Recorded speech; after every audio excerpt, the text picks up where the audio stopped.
I think making spaces for children to just sit and talk sometimes about what's going on with them in their writing, what's hard, what's challenging, what's celebratory, making the space to realize that this is a very human endeavor we're engaged in, and we need time to process that and to think about it and talk about it is huge. Lindsay Dybert, a fifth-grade teacher from New Hampshire, knows it's easy to take learning for granted. To make sure that her lessons are successful, she gives her students time to reflect on what worked and what they might want to use again. Today, the class tried a new peer revision strategy.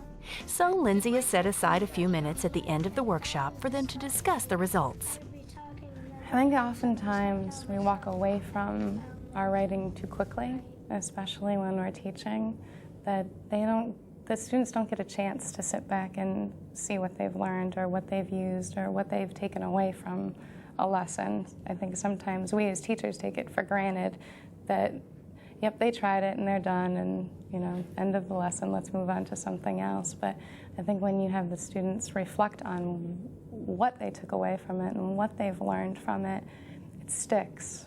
What do you think about asking questions and telling your story was good for you as a writer? Because I think it helps them write more. I think it makes them put more details into it. What were some of the things that you added to your story? Well, I added, why didn't Sue tell me why she wouldn't canter? Because my riding horse wouldn't canter.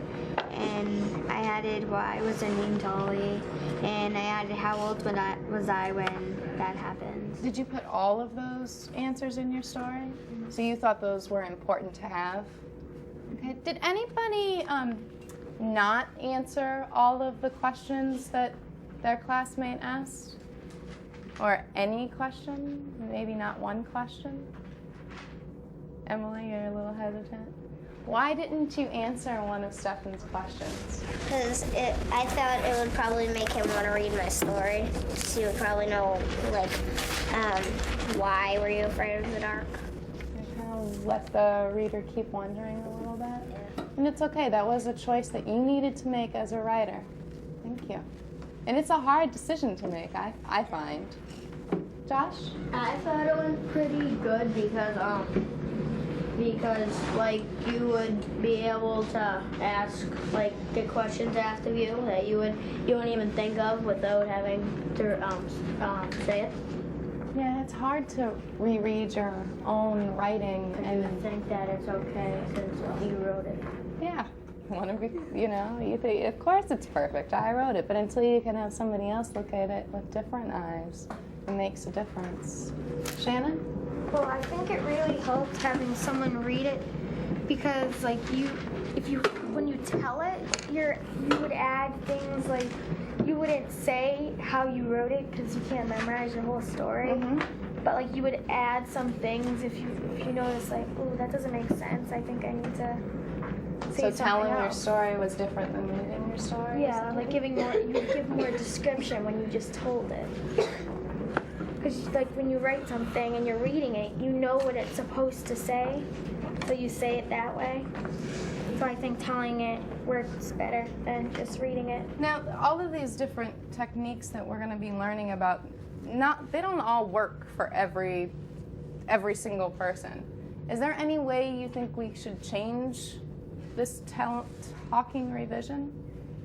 Is there anything we could change to make it more effective for maybe more people in the classroom?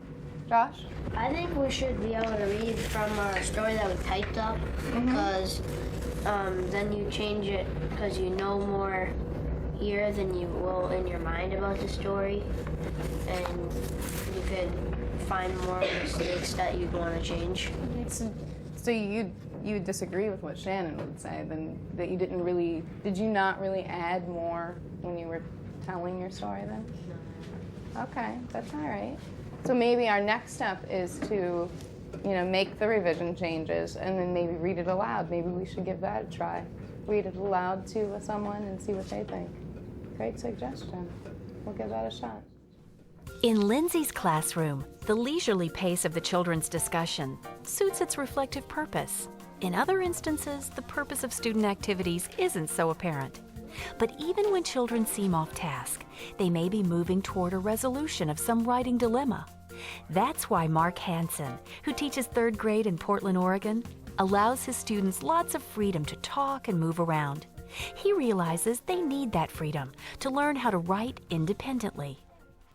Inasmuch as we want to make sure that everyone is working purposefully in our classrooms and not horsing around, it does get a little uncomfortable sometimes when kids are playing, or they're fighting, or they're talking about something else, and and that goes on. And I have 2 feelings about that. The first is, sometimes there's business they need to take care of, that they need to sort out with somebody, or that they just need to say before they're going to be able to work. The other part of it is, I think we saw today, the energy of those boys on the couch, where they were all kind of wandering around the class for a while, yesterday and today. And I was really trying to get them to write down their ideas, because at the end they were so excited about what they had come up with. And I think that wouldn't have happened if I had had them all sitting in their seats. And so to make space for them to talk and make time for them to talk made their engagement in this, in this writing possible. The conversation and movement that characterize writing communities may belie another essential component, a carefully planned structure of rituals and routines. This structure contributes to a feeling of safety for young writers. They know what's expected of them. Plus, it makes writing in a bustling classroom both possible and pleasurable.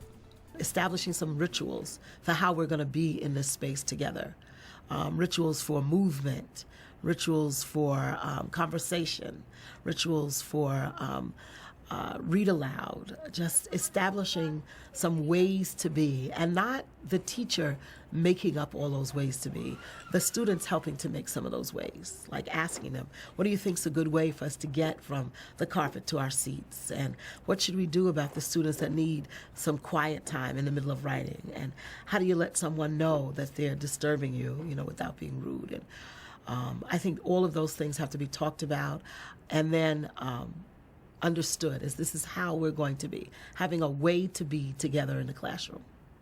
Our literacy workshop follows a very similar structure day to day. We begin with a mini lesson, the kids work independently, and we end with a share. In whatever we're doing, we try to get those things in. Doesn't happen every day. So from the beginning of the year, the kids know that what they're doing independently during that literacy workshop, I'm going to ask them to come back and talk about it, because they can learn from each other. I think that something that helps that is talking about it as a workshop, so that they really value the fact that people are working on different things, like you would find in an actual woodworking workshop or any kind of workshop. People work on their own projects, they ask other people for help, they're learning, they're apprentices, so they think their work is serious because I've given them a serious environment for work, and that happens right from the beginning of the year. I think making rituals for kids sharing their writing, specific times, specific places, specific ways, whether it's once a week, once a month with the 2nd graders down the way, just really thinking, I need a place for my kids to share their writing. As Katie states, students need opportunities to share their writing during workshop. These celebratory rituals can take many forms, from impromptu readings of revised paragraphs to formal presentations of published work. Regardless of when or how the celebration takes place, it honors the student's voice and affirms her role in the writing community. For Sylvia Edgerton, a 5th grade teacher from Phoenix, celebrating student work is an integral part of the writing workshop. When her students read their pieces aloud, they're claiming their identity as writers. Puppy, puppy, puppy. We celebrate.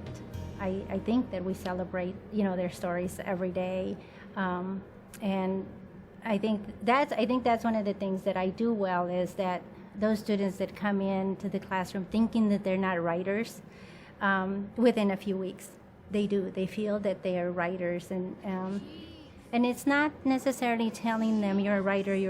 It's just like, wow, look at what you did here. Did you notice? And did you notice that so-and-so, this author, also did this? And then, I bring them together. It's just bringing those published authors and their writing piece together. And, slowly not slowly, really very quickly, they just think, I'm an author, I'm a writer. And she also had pimples on her big cheeks. Wow, God, you run fast. I bet you're in your soccer team. Said an old man with short shorts and a white t-shirt and glasses. He was in back of the girl. Why don't you come to around to see what you could do on the field? Oh, okay. I screamed. I hurried to where my dad was standing. Papi, papi, papi. They invited me to the soccer team. Vas a ir? My dad said. Pues claro, papi. I told him. Each time a member of the community shares a piece of writing with the group, it adds to the atmosphere of trust and respect. This is especially true if the teacher is willing to participate. When teachers write along with their students and then read their writing aloud, they're sending a powerful message. We're all members of this community, and it's safe for all of us to take risks. I think what has to be in place in any writing workshop, the one essential component is you need to write. The teacher needs to write. You cannot teach writing unless you write yourself. I think once they see that you're comfortable with writing with them and sharing your writing with them, everything else is easy. The safety in taking chances in the classroom falls right into place. Once they've seen me do that, I have no problem with anybody wanting to share their writing. If one word could sum up the best approach to building a community of writers, that word is respect. Respect for individual writers and their experiences. Respect for writing and its power to transform the writer and the world. And respect for the structures and practices that allow students to work together and apart. In such settings, young writers are both challenged and affirmed. They're able to share their innermost thoughts and dreams without fear of ridicule. They're able to develop their own approaches to writing, and they're able to experiment and grow in their use of language. I think to have a community of writers, it means first and foremost that you're all writing. And by all, I mean the adults, everybody who's there, the adults and the children. So number one, that you write. Number two, that you care about it. So you cherish it. So it goes up on walls. So that at every public occasion, when we're celebrating something or we're mourning something, we're concerned about something, that words, our words, are a part of that celebration, a part of our lives. And to me, that's what it means to be a community, that it's the good times and the bad times, but that it's always our words are a part of that.